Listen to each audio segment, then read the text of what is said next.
Hello and welcome to the Summer Rise. I'm Roshan Mohammed Salih.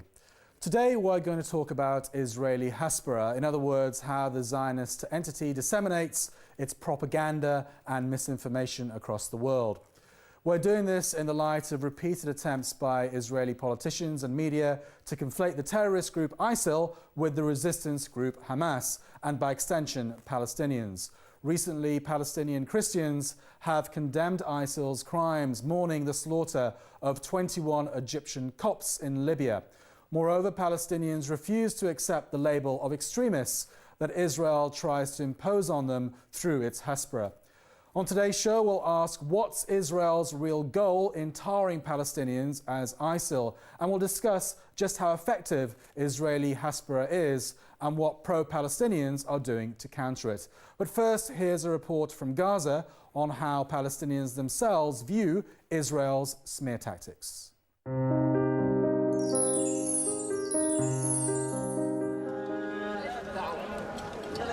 Palestinian factions have condemned Israeli Prime Minister Benjamin Netanyahu's attempts to tar the image of Palestinian resistance groups by equating them to ISIL. Netanyahu has had a record of equalizing Hamas and ISIL both on Twitter and during his speeches. ISIL is seen as Israel's key ally in hampering the creation of a Palestinian state, as seen by Netanyahu spreading propaganda conflating ISIL with Palestinians. ISIL has no presence amongst us, and we have no relation with such groups. Netanyahu is trying to cover up Israeli crimes by branding Palestinians as terrorists. Palestinians have a legitimate right to resistance and to liberate their land.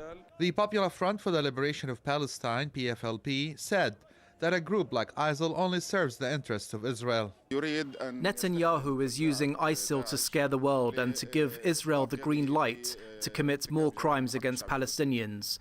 George W. Bush used the same tactic by comparing Palestinian resistance to terrorism on 9/11.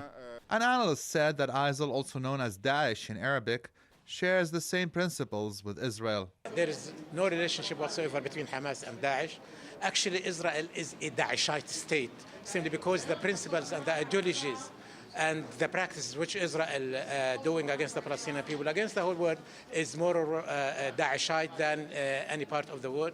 Palestinians have boldly expressed their condemnation of ISIL's crimes after the cold-blooded murder of 21 Egyptian Copts in Libya by holding a candle-lit march in Jerusalem Al-Quds. Palestinians are united against ISIL crimes. Attempts by Netanyahu or any other Israeli leader to tar the image of the Palestinian resistance who fought fierce battles against Israeli forces during the recent Israeli war on Gaza are bound to fail. Ashraf Shannon, The Sun Will Rise Gaza.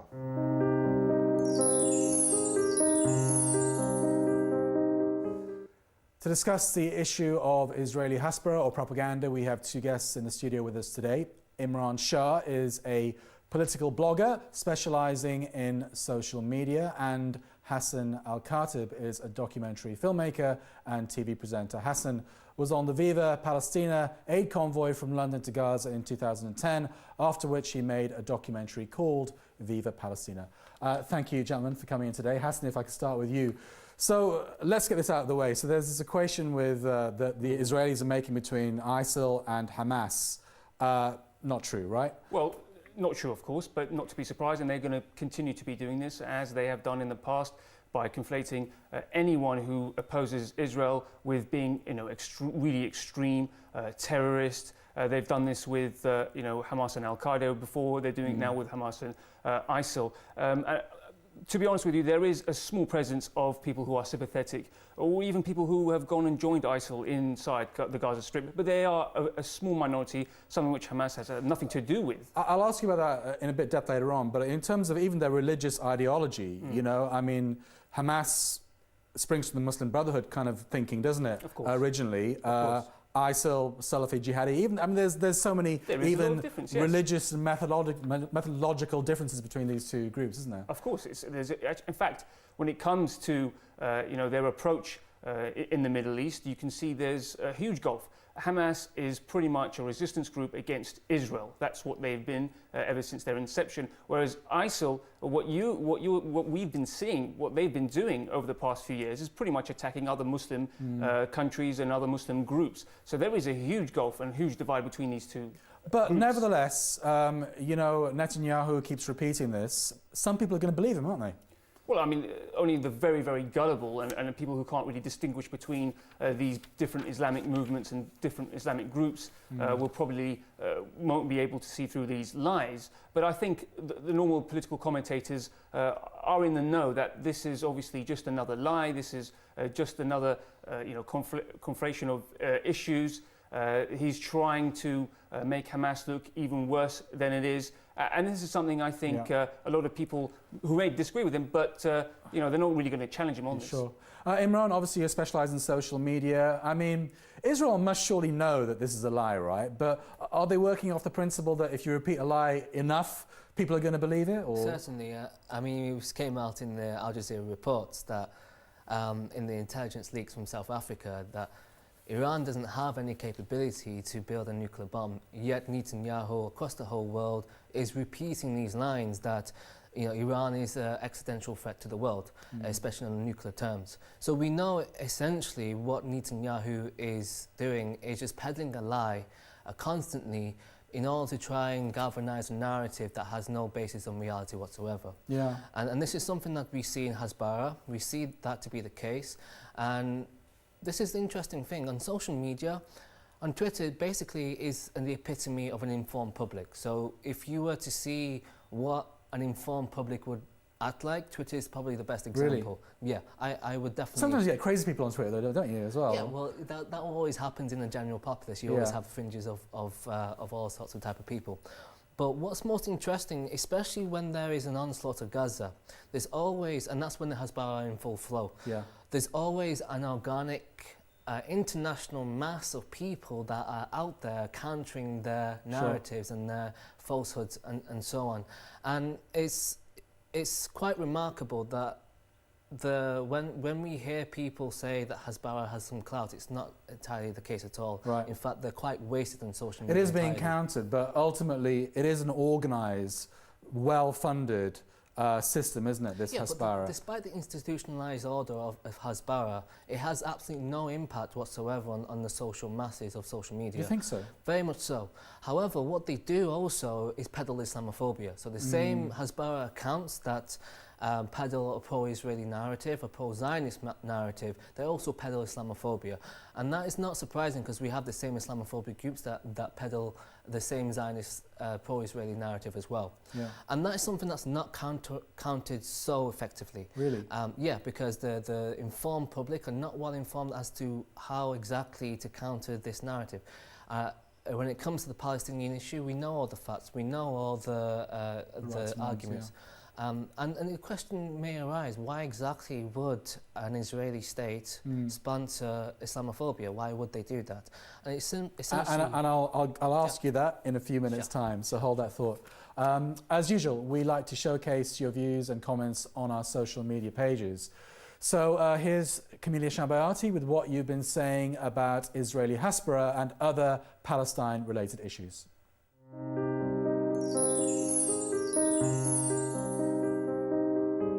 Hello and welcome to this week's Social Media Roundup. Now, Israel has been notorious for their systematic policy of propaganda, otherwise known as Hasbara, to rationalise their injustices in a glamorous way. Fortunately, people are responding to their aggressive social media presence.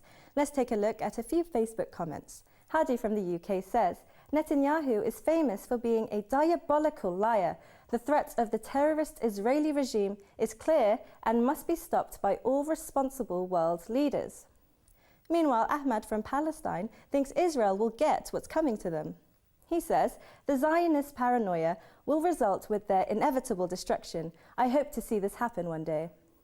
And people on Twitter have caught on to Israeli tricks too. Esther from the US tweeted, comparing Hamas to ISIL is the most ridiculous thing I've ever come across on Twitter. Israel needs to stop spreading misinformation.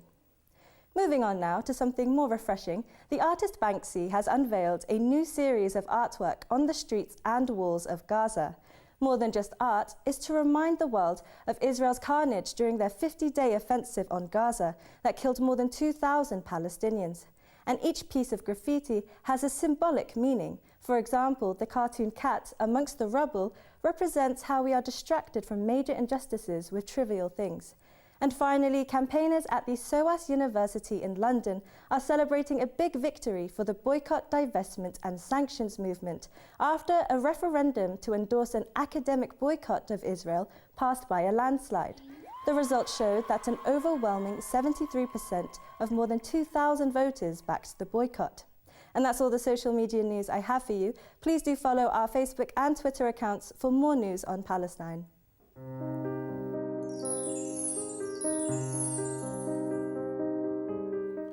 Hassan, I want to pick up on something that our Palestinian interlocutors have been telling us.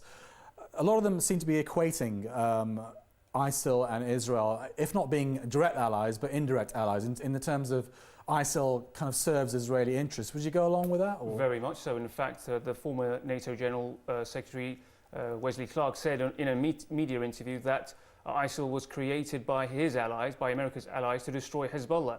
So, of course, that's the underlying agenda behind ISIL. Then it's of no surprise that Israel and ISIL go hand in hand with the agenda in the Middle East. But one thing we can all agree on is that it does distract us from the core issue, which used to be the core issue in Arab politics, and that was the Palestinian issue. Yes, of course. Sorry. That's part and parcel of their underlying agenda, which is to distract the Muslims and the Arabs from focusing on fighting Israel to focusing on fighting Hezbollah, Iran and the other resistance groups. I was going to ask you about something you said earlier on about the penetration of ISIL within Palestinian society. You said it was minute, but we have seen it as a phenomenon in other Arab countries, even in the West. Is there any prospect that it might mushroom into something bigger? There doesn't seem to be any prospect like that because there's a lot of, if you like, opinion against ISIL right now in Gaza and across the Arab and Muslim world. So they're really losing support. They're not going to gain any support. Of course, as you're seeing in Iraq and Syria at the moment, a lot of people who may have been sympathetic towards ISIL before are right now absolutely against them and are fighting them. So this is what we're seeing. It's actually something against ISIL. Imran, getting back to the Hasbara stuff, practically, how do we go about countering this? I guess the main reason is that essentially we have a situation where the pro-Palestinian narratives are so widespread that any people that are on social media are able to counter it easily. However, we have a situation where the same Zionist establishment and the same Zionist people in Europe are peddling narrative of Islamophobia. And one of the main core objectives of the Islamophobic industry is to erode any sort of sympathy with Muslims, with Arabs and also the Palestinians as well. So we have this situation where Zionists will promote actively the Islamophobia agenda in order to try and counter the growing pro-Palestinian agenda in Europe. And that's really sort of sinister, but it's also showing that they're really scared because we're now seeing a situation where the pro-Palestinian movement is penetrating the political spheres. Is it? Yeah. In the West? Well, yeah, because we see a number of countries that are now even entertaining the prospect of recognising Palestine, and they have done successfully. And even though that is tokenistic and symbolic, it is still very significant given, in the right direction. the massive machinery that the Zionists have. But Imran, I wanted to ask you, you express some positive thoughts about social media, which I think many people will agree with. Yeah. But over the mainstream media, over the big Western channels, CNN, BBC, Sky News, whatever, the Zionist lobby seems to still have a hold over them, doesn't it? Yeah, and that's partly because, and I think mainly due to the pro-Palestinian movement not able to evolve, as it were, to be able to organise itself financially and also in terms of manpower to get in these spheres and lobby effectively, whether it be media, politics, or elsewhere. And even though the organicness of the pro-Palestinian movement is very essential and very powerful, those focused objectives of being able to lobby the media and get people to present that narrative in mainstream media is very scarce still. We need to get our act together. Do you want to just come back on that, Yes, I think Hassan? ultimately America right now is the biggest superpower. And if you look at American politicians and American media, it's much, far worse than what's happening in Europe. You've got, Zionists in top positions in the media in America. They have political action committees that tell, congressmen that they will take you down if you do not support Israel. So in America, it's far worse, and the kind of lobbying or even like the pressure against the Zionists is far less. If you try to attack Israel in America, it's not the same thing if you do so in Europe. Europe is slightly coming to terms with being more pro-Palestinian, but in America it's a much, much bigger uphill struggle. Okay, all right, well, we're going to conclude this discussion in a few minutes' time, but for the moment we are going to move on. As regular viewers will know, we really do our best here to cover the Palestinian stories that the mainstream media ignores. So here's a quick roundup of what's been happening in Palestine.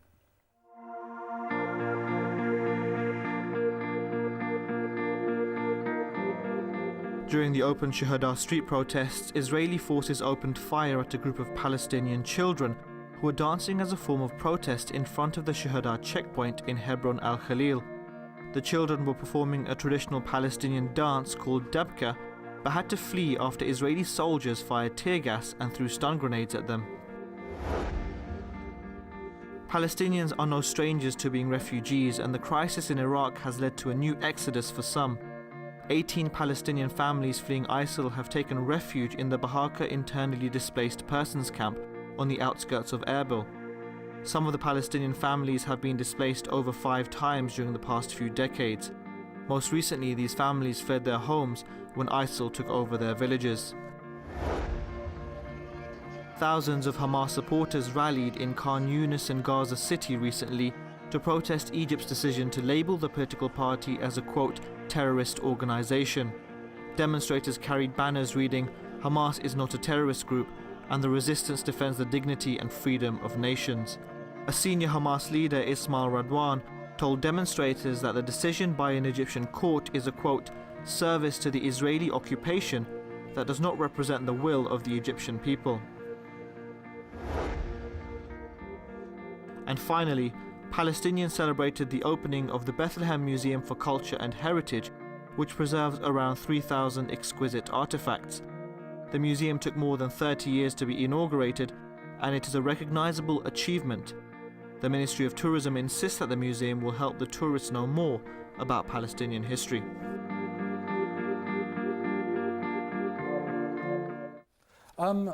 Hassan, I suppose a pretty good example of Israeli Zionist Hasbara was the speech that Netanyahu gave to Congress on Tuesday. Yeah.